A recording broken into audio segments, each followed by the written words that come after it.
আসসালামু আলাইকুম। আপনার হাতে ই-পাসপোর্ট আছে। আপনি বিদেশে আসার জন্য মেডিকেল করছেন। বিশেষ করে সৌদি আরব, দুবাই, কাতার, বাহরাইন, কুয়েত, ওমান। এই ৬টি দেশের জন্য। দেখুন এই ৬টি দেশের মেডিকেল সার্ভার কিন্তু একটাই। আপনি যদি কোনোভাবে ই-পাসপোর্টে মেডিকেল করেন এবং আনফিট হয়ে যান, সেক্ষেত্রে কিন্তু আপনার পক্ষে আর এই ৬টি দেশের একটি দেশেও ঢুকতে পারবেন না। সেক্ষেত্রে বিপদ কিন্তু অনেক বেশি আপনার।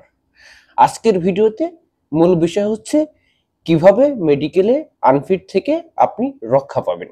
বেশ কিছু পরামর্শ দেব, তাহলে খুব সহজেই মেডিকেল নিয়ে আপনার চিন্তা কেটে যাবে। দেখুন, বিগত দিনে কিন্তু এমআরপি পাসপোর্ট যাদের ছিল তারা কিন্তু একবার আনফিট হলেও অন্য আরেকবার মেডিকেল করে ফিট হয়ে কিন্তু এই দেশে এসেছে। কিন্তু সতর্কতামূলক ভাবে আপনাকে চিন্তা করতে হবে, যদি আপনার ই পাসপোর্ট থাকে তাহলে আপনি কিন্তু একবারই মেডিকেল করতে পারবেন এবং একবার মেডিকেল করার পরেই আপনার মেডিকেল রিপোর্টটা অনলাইনে চলে যাবে। সেক্ষেত্রে আর মেডিকেল করতে পারবেন না।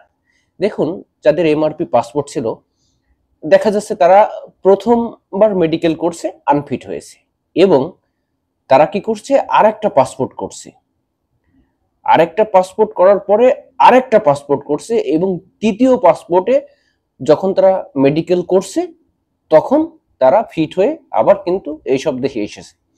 কারণ কি, যখন আপনি দ্বিতীয় পাসপোর্ট করবেন তখন প্রথম পাসপোর্টে যেটাতে আনফিট হয়েছিলেন সেটা কিন্তু দ্বিতীয় পাসপোর্টে লেখা থাকবে প্রথম পাসপোর্ট নাম্বারে, এবং যখন আপনি দ্বিতীয় পাসপোর্ট দিয়ে তৃতীয় পাসপোর্ট করবেন সেক্ষেত্রে কিন্তু আপনার তৃতীয় পাসপোর্টে প্রথম পাসপোর্টের নাম্বারটা লেখা থাকবে না।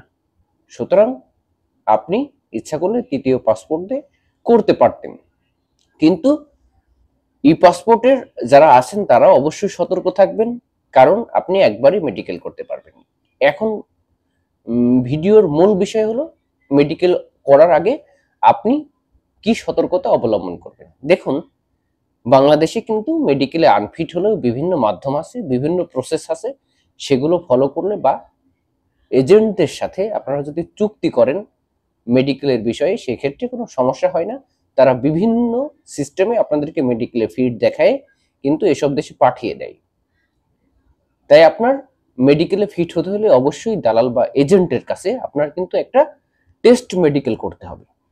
যদি এই টেস্ট মেডিকেল করেন আপনার শারীরিক যাবতীয় সমস্যা বা কি ধরনের সমস্যা থাকতে পারে আপনার শরীরে, যদি সমস্যা না থাকে তাহলে আপনি ফাইনাল মেডিকেলের জন্য প্রস্তুতি নিতে পারেন, এবং যদি সমস্যা থাকে সেক্ষেত্রে আপনি নিয়মিত ডাক্তার দেখিয়েই সমাধান করে ফেলতে পারেন, অথবা এজেন্টদের সাথে টাকার বিনিময়ে আপনি চুক্তি করতে পারেন। এজেন্টরা কিন্তু টাকা দিয়ে অনেক সময় মেডিকেল রিপোর্ট তৈরি করে থাকে। এবং যাদের বিশেষ সতর্কবার্তা সেটা হচ্ছে, আপনার যদি এইডস হয়ে থাকে সেক্ষেত্রে কিন্তু তারপরেও বাংলাদেশ থেকে সম্ভব আপনি আসতে পারবেন, বা এইচআইভি যদি থাকে সেক্ষেত্রে আপনার কিন্তু চুক্তি করতে হবে দালালদের সাথে। আপনার হয়তো 20,000, 30,000 টাকা, কারো ক্ষেত্রে 40,000 টাকা পর্যন্ত কন্ট্যাক্ট হয়ে থাকে এই মেডিকেলের বিষয়ে। এবং তাহলে মেডিকেল করার আগে আপনারা অবশ্যই টেস্ট মেডিকেল করবেন। আর যাদের ই পাসপোর্ট আছে আপনারা আপনার এই টেস্ট মেডিকেলের পরে গিয়ে কিন্তু আপনি ফাইনাল মেডিকেল করবেন, কারণ ই পাসপোর্ট একবারেই আপনার এই গামকা সার্ভারে চলে আসবে, এটাতে আর পরিবর্তন করার কোনো সুযোগ থাকবে না। সুতরাং এই 6টি দেশে, সৌদি আরব সহ আরো 5টি দেশে আপনি এই মেডিকেলে যদি আনফিট হন তাহলে আসতে পারবেন না, তাহলে খুব সাবধান।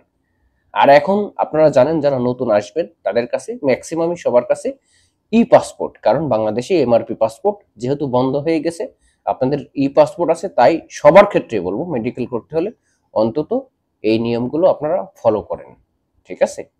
আর দেখুন, যে প্রশ্নটা থেকে যায় যে আমি বাংলাদেশে মেডিকেলে আনফিট হলে, মনে করেন আপনি সৌদি আরবে এসেছেন, সেক্ষেত্রে কি সৌদি আরবে কোনো সমস্যা হবে কিনা?